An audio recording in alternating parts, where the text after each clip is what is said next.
할렐루야. 하나님 우리를 사랑하시고 이끌으셔서 귀한 날 귀한 은혜를 도와여 주실 줄로 믿습니다.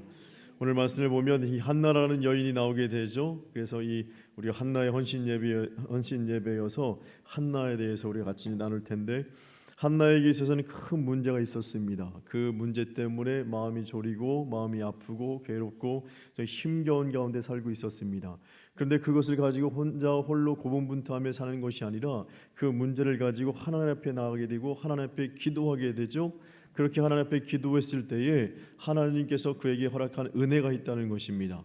그래서 오늘 그 은혜를 같이 나눌 텐데, 이렇듯 한나처럼 우리가 어떤 삶의 문제를 놓고 하나님께 나갈 때에 우리의 이 한나에게 나타났던 삶의 변화들이, 이 어떤 은혜들이 우리 속에도 나타난 놀라운 역사가 있게 될 줄로 믿습니다. 자, 한나가 기도함으로 받은 은혜가 있다면 첫 번째 무엇이냐면 바로 보면 첫 번째, 감정의 변화라는 것입니다. 감정의 변화가 나타났다는 것이죠.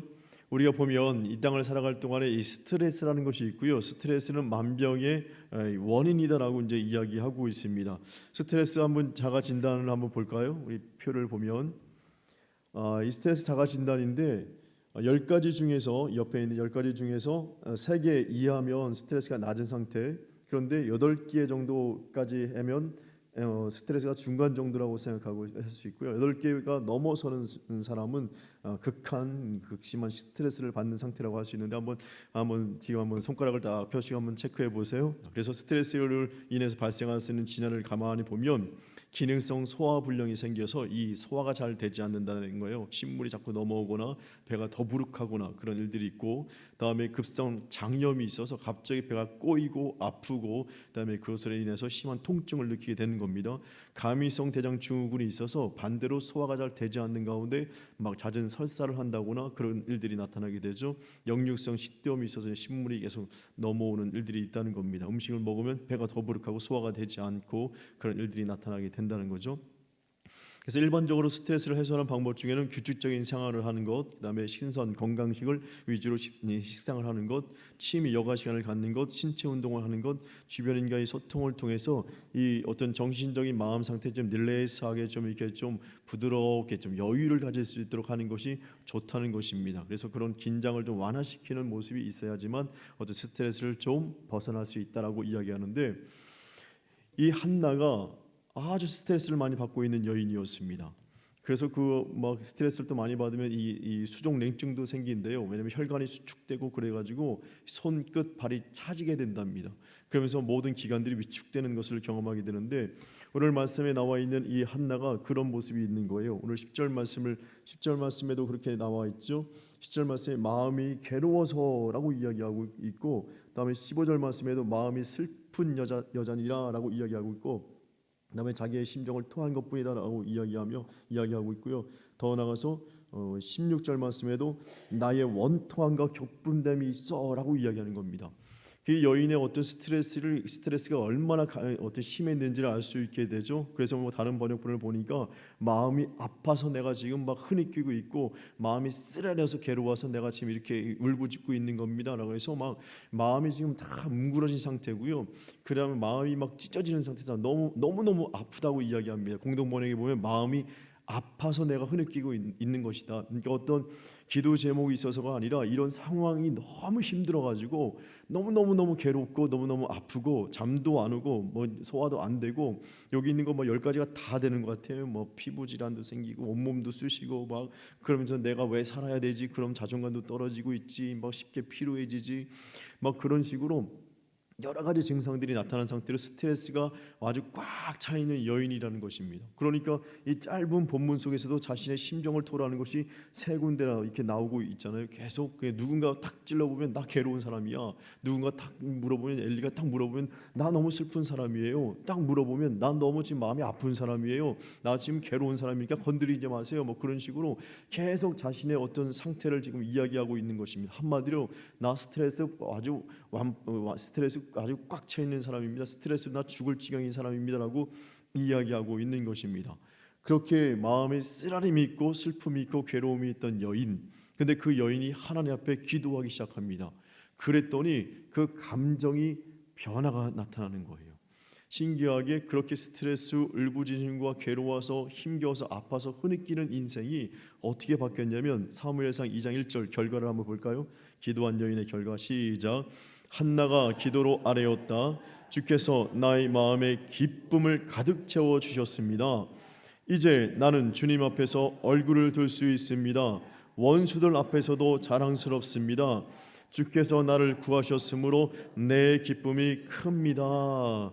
아멘. 이 표준 세번역인데 보니까 그 사람이 누군가가 그 한나에 대해서 물어보면 나 괴로운 여자야, 나 슬픈 여자야, 나 아픈 여자야, 나 지금 뭐 근심이 있는 여자고, 나 원통함이 있고 있는 사람이고, 나 격분이 있고 막 화가 치밀어 오르는 사람이야. 그러니까 내 감정 건드리지 마. 내 속에 그냥 부글부글 끓는 용암 같은 것이 있어. 건드리면 터지는 사람이야. 막 그렇게 했던 그 사람이, 그 여인이 하나님 앞에 그 문제를 가지고 기도했더니 세상에 기도만 했는데 이 여인이 뭘 한 게 있겠어요? 기도만 했는데 그 여인이 이렇게 이야기하는 거예요. 한나가 기도로 아뢰었다. 주께서 나의 마음에 뭐를 채워줬다고요? 기쁨을 채워줬는데 어떻게 해요? 가득 채워주셨다는 거예요. 그 전에는, 기도하기 전에는 그 안에 막 걱정, 근심, 걱정, 뭐 슬픔, 아픔이 가득 찼던 여인이라면 기도한 후의 모습을 보니까 세상에 하나님이 기쁨을 채워주시는데 그냥 조금만 채워준 것이 아니라 가득 채워주셨다는 거예요. 그러니까 그 인생 속에 슬픔, 걱정, 그늘, 아픔이 다 사라지게 된 줄로 믿습니다. 그래서 주님 앞에 얼굴을 드는 여자가 되었고요, 세상 사람들 앞에서 얼굴을 당당하게 드는 여자가 됐다는 거예요. 그 전에는 내가 이런 문제가 있으니까 고개를 푹 숙여 살던 여인이 이제는 고개를 드는 당당한 여인이 됐다는 것이죠. 그래서 주께서 나를 구하셨으므로 내 기쁨이 그냥 기쁨이 있습니다가 아니라 기쁨이 큽니다라고 이야기하는 것이에요. 기쁨이 너무너무너무 큽니다라고 이야기하고 있는 것입니다.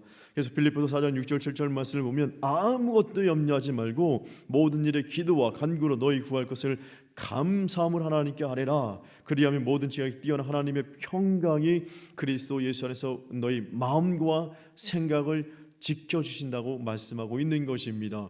우리가 기도하는데 왜 감사해야 되냐면 하나님의 평강, 하나님의 사랑, 하나님의 평안함이 우리의 생각과 마음, 인생을 확 지켜주시는 역사가 있기 때문에 기도할 이유가 있는 것이죠. 인생의 슬픔이 가득 찬 그 여인이 하나님께 기도했더니 그 인생 속에 기쁨이 가득 찬 여인으로 인생 그 감정의 변화가 나타나게 된 줄로 믿습니다. 괴로운 일 있으십니까? 힘겨운 일 있으십니까? 기도하면 이런 감정의 변화가 나타나게 될 줄로 믿습니다. 두 번째 볼까요? 그 여인에게 기도함으로 어떤 변화가 일어났냐면 시작. 삶의 변화가 일어났습니다. 아멘. 이 피에코스프레스라는 그 어떤 전문 용어가 있습니다. 이것은 뭐냐면 피해자 코스프레스라는 전문 용어가 있는데 이건 뭐냐면 자기 스스로를 피해 망상증으로 피해자라고 스스로 생각하는 모습이라는 것이죠. 그래서 사람들은 아무도 얘기도 안 하고 사람들은 자기에 대해서 관심이 없는데 자기 스스로가 지나가는 사람들이 어떤 얘기하는 거, 손가락질하는 거, 그걸 보면 다 자기한테 하는 것처럼 느낀다는 거예요. 나에 대해서 수근수근하고 있지, 나에 대해서 손가락질하고 있는 거 아니야? 그러면서 스스로가 피해자 망상증에 걸린 것을 피해자 코스프레스라고 이야기하는데 한나에게 그런 피해 망상 증상이 있었습니다. 볼까요? 사무엘상 1장 11절 말씀을 8장 11절 말씀을 제가 읽어드리면 이렇게 이제 한나가 기도하고 있어요. 한나는 서원하며 아뢰었다. 만군의 주님, 주께서 주의 종의 이 비천한 모습을 참으로 불쌍히 보시고 나를 기억하셔서 주의 종을 잊지 않으시고 이 종에게 아들을 하나 허락하여 주시면 저는 그 아이 한 평생을 주께 바치고 삭도를 그의 머리에 대지 않겠습니다라고 기도합니다. 그런데 기도하는데 그 이전에 물론 자신의 그 상황을 이제 잘 설명하기 위해서 기도하지만 하나님께 기도하는 표현의 모습이 별로 좋지 않아요. 보면 이렇게 기도하죠. 이 비천한 모습을 참으로 불쌍히 보시고 이 종을 잊지 않으시고라고 이야기합니다. 즉 그 말씀 속에는, 그 말 속에는 무엇이냐면 나 비천한 여인입니다. 나 아주 보잘것없는 여인입니다. 나 너무너무 불쌍한 여인입니다. 물론 우리 그렇게 기도할 수 있어요. 그런데 이 한나는 지금 거기에 대해서 푹 빠져 있기 때문에 문제가 되는 겁니다. 그러면서 주의 종을 잊지 않으시고 라고 하는 것은 벌써 자신이 잊혀진 존재라는 거예요. 그런 피해 망상적인 그런 마음이 있기 때문에 울부짖는다, 괴롭다, 마음이 아프다라고 이야기할 수밖에 없는 거죠. 평상시에 우리가 그렇게 기도하지 하나님 우리를 불쌍히 여겨 주시옵소서라고 기도할 때는 그냥 우리의 편안한 마음으로 이렇게 기도하지만 이 한나는 그렇지 않은 상황이 아주 심각한 피해 망상증을 가지고 있었던 여인이었다는 것입니다. 자, 그런데 그와 비슷한 삶을 살고 있었던 사람들이 있었는데 바로 애굽에 있었던 그 430년 동안 종살이하던 사람들이었습니다. 처음에 종살이하던 사람들은 요셉을 통해서 72명이 그렇게 이제 75명이 와가지고 고센 땅에서 지내고 있을 때는 이 왕의 바로 왕의 호의를 받으면서 잘 살았습니다. 그렇게 1대 2대가 흘러갈까지 잘 살았는데 3대 4대가 흘러가면서 요셉을 알지 못하는 왕이 생기면서 어느 순간 이네들은 이방인 취급을 받으면서 이방인이었지만 취급을 받으면서 어느 순간 종이 되는 겁니다. 사람들이 종이 돼서 막 그 험한 일들에 쓰임 받게 되는 일들이 나타나게 되죠. 처음에 사람들은 이스라엘 사람들이 이게 무슨 일이지? 이게 뭐야? 이게 갑자기 우리가 왜 종살이를 하고 있지? 우리가 왜 이렇게 뭐 험한 공세에 가서 일하고 있지? 어안이 벙벙하다가 어떻게 하다 보니까 430년이 지난 거예요. 그러면서 가만히 있어봐. 그러면서 거기에 좀 영적으로 깨어 있는 사람들이 가만히 이렇게 좀 자신의 조상들의 이야기를 쭉 살펴보다 보니까 세상에 우리가 왜 이 자리에 있냐면 요셉 우리 조상의 요셉 총리로 인하여서 세상 이 땅의 예굽의 총리로 있어서 우리가 이렇게 호의호식할 수 있는 그런 자격을 갖추고 있는 사람들인데 지금 종살이를 하고 있네. 너무 힘드네. 가만히 있어봐. 그런데 우리가 믿는 분이 누구냐면 하나님이시구나. 그러면서 기도하기 시작하는 겁니다. 그렇게 부르짖고 기도할 때에 하나님께서 이렇게 이제 말씀하시죠. 출애굽기 3장 7절로 9절 말씀을 한번 다 같이 보면 시작. 여호와께서 이르시되 내가 애굽에 있는 내 백성의 고통을 분명히 보고 그들의 감독자로 말미암아 부르짖음을 듣고 그 근심을 알고 이제 가라 이스라엘 자손의 부르짖음이 내게 달하고 애굽 사람이 그들을 괴롭히는 학대도 내가 보았으니 아멘. 이스라엘 백성들이 그렇게 애굽에서 부르짖고 기도했을 때에 하나님께서 그 기도를 들어주셔서 모세를 예비하시고 그로 인해서 출애굽하는 놀라운 역사가 나타나게 된 줄로 믿습니다. 하나님 앞에 종살이했던 것이 얼마나 괴로웠겠어요. 하나님 앞에 그런데 기도했더니 스트레스가 싹 사라지게 되면서 새로운 인생의 변화를 겪게 되고 새로운 인생의 여정을 걷게 되더라는 겁니다. 기도하면 기도함으로 끝나는 것이 아니라 하나님께서 응답을 주심으로 그 인생을 변화시킨다는 거예요. 지금 한나가 괴로운 가운데 그 감정을 끌어안고 하나님 앞에 기도하잖아요. 그러면서 막 나는 피해자입니다. 나는 어려움 당하는 사람입니다. 나는 연약한 사람입니다. 나는 잊혀진 사람입니다. 라고 막 기도합니다. 근데 기도했을 때에 그 삶을 변화시키셔서 어떻게 변화시키냐면 사무엘상 1장 28절 말씀을 보겠습니다. 시작. 그러므로 나도 그를 여호와께 드리되 그의 평생을 여호와께 드리나이다 하고 그가 거기서 여호와께 경배하니라. 아멘. 기도하던 여인이었습니다. 무릎 꿇고 아무것도 할 수 없고 그냥 기도하는 여인이었는데 기도했더니 하나님의 응답을 주심으로 그 여인이 뭐 하고 있냐면 지금 하나님을 경배하는 자리에 있습니다. 뭔가 좀 변화됐죠? 기도하고 울부짖던 여인, 아무것도 변화가 일어나지 않는 여인, 그 기도하는 자리에서는 어찌 보면 하나님이 함께 계시지만 눈물 콧물 흘리면서 마음의 괴로움을 가지고 그렇게 살아갔던 그 여인, 그런데 기도했더니 감정이 변화되면서 하나님 앞에 경배하는 자리로 그 삶이 변화됐다는 것입니다. 하나님께 경배한다는 것은요 그냥 경배하는 게 아니에요. 하나님께 경배한다는 것은 예배 드리는 거거든요.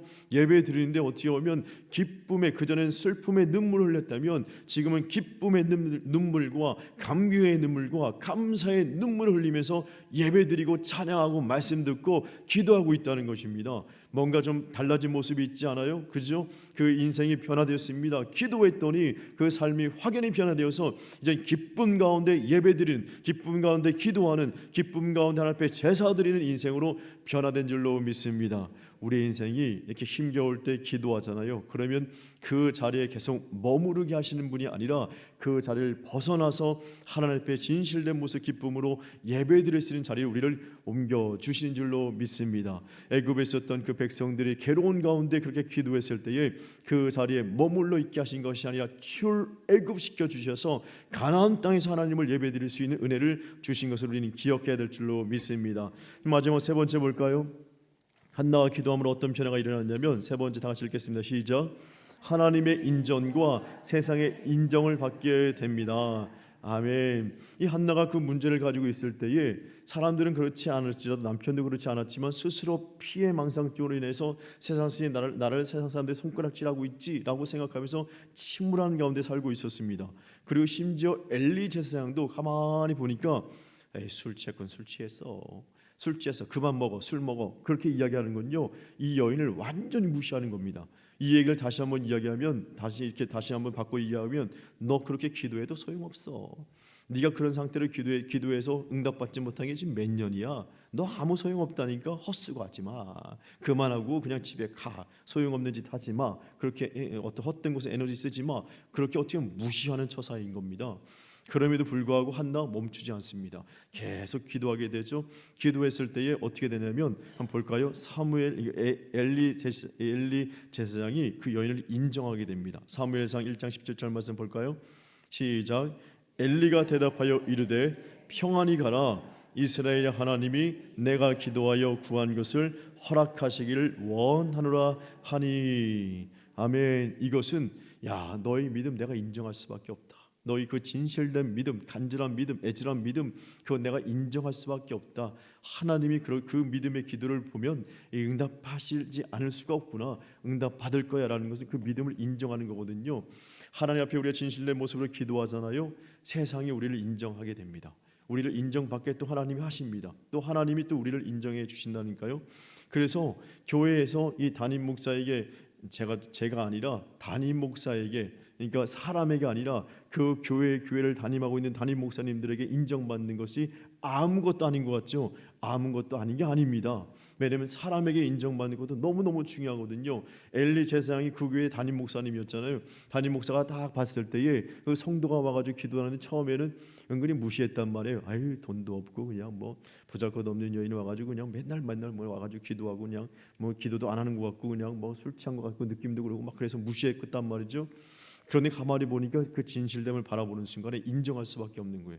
그래서 그 여인을 위해서 기도해 줄 수밖에 없는 거예요. 이 말은 그 여인을 인정하면서 엘리 제사장도 함께 중보하고 있다는 것을 이야기하는 겁니다. 내가 같이 중보해 줄게, 내가 같이 기도해 줄게. 그렇게 함으로써 이제 기도하는 여인을 하나님께서 인정받게 해주시는 거예요. 그리고 얼마나 이 여인이 인정받는지, 기도했을 때에 이 여인이 그 엘리 제사장에게 인정받는 것은 끝나는 것이 아니라, 물론 그 뒷면에 하나님 인정하심이 있습니다. 온 집안에 있는 사람들이 다 인정하는 거예요. 얼마나 대단한 일이 나타나는지 아세요? 자, 한번 사무엘상 1장 20절 말씀을 보겠습니다. 시작. 한나가 임신하고 때가 이름에 아들을 낳아 사무엘이라 하였으니 이는 내가 여호와께 그를 구하였다 함이더라. 아멘.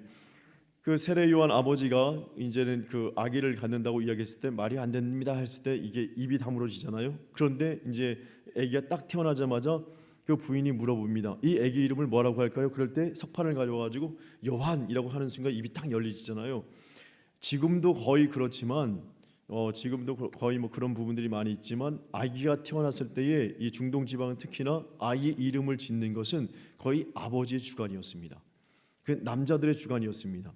그래서 집안 어른이 이름을 져주는 것이 전통처럼 되었고, 어른이 안 계시면 남편이 이름을 져주는 겁니다. 부인요, 옛날에는요, 그 과거에 우리 5병이요 7병이요 했을 때 뭐 이렇게 뭐 그 5,000명 7,000명 먹었다고 이야기하잖아요. 그 숫자는 남자만 센 숫자입니다. 죄송하지만 여자는 숫자에 들어가지 않았습니다. 그러니까 우리 지금 오후 예배 몇 명 드렸습니까? 라고 할 때 1명, 2명, 3명 돼서 10명입니다. 뭐 그렇게밖에 안 되는 거예요. 우리가 지금 3, 40명 모였을지라도 남자밖에 안 셌단 말이에요. 남자밖에. 그만큼 여자의 존재라는 자체가 결코 이렇게 인정받지 못하는 존재였습니다. 그래서 저번에 우리 이슬람에 대해서 우리가 같이 나눴잖아요. 이슬람 남자, 물론 좋은 남자도 있지만 이슬람 남자 잘 만나면 절대 안 된다고 이야기했던 게, 이슬람에서는요, 그 이슬람의 여자 순위를 집안에 있는 동물 다음으로 여깁니다. 집안에 염소, 소 있잖아요. 염소, 소가 더 중요하고 그 다음 순위가 여자입니다. 여자는 어떤 물건 취급하는 그런 사상이 있단 말이죠. 그래서 여자가 이슬람으로 안 들어온다? 그러면요, 구타해도 상관없습니다. 여자가 남자 말 안 듣는다? 그러면요, 손가락 잘라도 상관없습니다. 불구 만들어도 상관없다니까요. 그래서 실질적으로 우리나라에서 결혼해서 중동지방 가가지고 실종되거나 불구돼서 돌아온 분들도 실질적으로 있다는 겁니다. 그래서 1991년도에 솔로몬이라는 영화가 만들어졌는데, 그 영화가 그걸 이야기합니다. 그래서 그 영화를 보면 그게 맞는 것 같아요. 제가 잠깐 이렇게 언뜻 봤는데 솔로몬이라는 그 영화를 보면 이슬람의 이제 미국 여인이 실질적으로 실화입니다. 미국 여인이 이슬람 남자와 만났는데 그래서 잠깐 미국에서 그 딸 아이를 데리고 이슬람에 잠깐 방문하러 갔다가 볼모가 돼가지고 잡혀 있어가지고 목숨 걸고 딸 아이와 탈출해가지고 미국으로 탈출하는 그런 과정을 그린 영화거든요. 뭐 100명 중에 모르겠어요. 이슬람이 다 그렇지는 않을지 몰라도 그 대부분 중심 사상이 그렇기 때문에 조심하셔야 됩니다. 그래서 이슬람 남자 만나려고 하면 어떻게 보면 좀 말리는 것이 지혜로운 걸 수 있습니다. 나중에 피해가 있습니다. 그 풍습 자체가 잘못된 부분이 있기 때문에. 근데 중동 지방 이때 당시에도 여자에 대해서는 그렇게 귀히 여기는 모습이 없습니다. 물론 가정성에서 남편들이 귀히 여기는 모습이 있을지 모르지만 그러나 이 집안의 큰 중대사에 있어서는 남자 중심으로 가게 되었습니다. 그래서 이 집안에 아기가 태어났으면 누가 이름을 져야 되냐면 누가 이름을 져야 돼요? 아버지가 엘가나가 이름을 져야 된단 말이에요. 아버지가 이름을 져야 되는 것이 지극히 정상인 겁니다. 그런데 오늘 말씀을 가만히 보면 1장 20절의 말씀을 보면 어떻게 해요? 한나가 임신하고 때가 이름의 아들을 낳아 뭐라고요? 사무엘이라 이름하였으니라고 이야기합니다. 누가 이름 짓고 있어요? 한나가 짓고 있습니다. 세상에 이런 일이 있을 수가 없는 겁니다. 이 과거에 왜냐하면 기도하는 사람이었기 때문인 줄로 믿습니다. 그래서 기도하는 여인이 있기 때문에 남편도 그녀를 인정하고요. 다음에 집안에 있는 어르신들도 다 그녀가 이름 짓는 것에 대해서 아무도 이야기하지 않습니다. 하나님이 들으셨습니다. 사무엘이라고 짓겠습니다 라고 할 때요, 세상에 기도하는 사람에게 그런 영역이 있고 영성이 있고 영감이 있기 때문에 사람들이 함부로 하지 못합니다. 그러다 보니까 거기에 전부 다 어른들도 남편도 집안에 있는 큰아버지 작은아버지 그런 어르신 허연 백발의 어르신들도 그래? 사무엘 얼마나 귀한 장소리에요. 그런데 그냥 사무엘 네 알겠습니다 하고 그냥 다 인정하는 것. 대단하죠. 우리가 하나님 앞에 기도하면 이렇게 하나님께서 우리를 들어 쓰시는 놀라운 역사가 나타나게 될 줄로 믿습니다. 그래서 한나가 자신의 인생을 뒤돌아보면서 사무엘상 2장에 이런 일들을 경험하면서 기도했더니 이런 놀라운 역사를 경험하는구나. 그래서 이 한나가 이렇게 찬양합니다. 볼까요? 그의 인생을 총 정리한 걸 할 수 있습니다. 사무엘상 2장 6절, 7절, 8절 말씀, 우리에게 이런 일들이 나타나기를 기대하며 읽겠습니다. 시작. 여호와는 죽이기도 하시고 살리기도 하시며 수월에 내리기도 하시고 거기에서 올리기도 하시는도다. 여호와는 가난하게도 하시고 부하게도 하시며 낮추기도 하시고 높이기도 하시는도다. 가난한 자를 진토에서 일으키시며 빈궁한 자를 거름더미에서 올리사 귀족들과 함께 앉게 하시며 영광의 자리에 차지하게 하시는도다. 땅의 기둥들은 여호와의 것이라 여호와께서 세계를 그것들 위에 세우셨도다. 아멘. 할렐루야. 하나님께 기도할 때 하나님께서 우리가 어떠한 자리에 있든지 간에 어떤 어려움이 있든지 간에 어떤 낮춤이 있든지 간에 하나님께서 우리를 들어 쓰시는 놀라운 역사가 있게 될 줄로 믿습니다. 그 감정을 변화시키시고요, 그 삶을 변화시키시고 그 인생을 인정받게 하시는 놀라운 역사, 사람들이 다 많은 사람들이 다 인정하고 박수 쳐줄 수 있는 인생이 우리의 그 기도하는 사람의 인생인 줄로 믿습니다. 기도만 잘해도요 이런 복받는 인생이 된다니까요. 그래서 우리 한나회 회원들, 우리 한 사람 한 분 한 분이 이렇게 한나와 같이 기도하심으로 이 은혜를 경험하시는 우리 모두 되시길 바랍니다. 그리고 함께 예배드리는 우리 모든 우리 성도님들에게 이런 귀한 은혜가 있으시길 주님의 이름으로 축원합니다.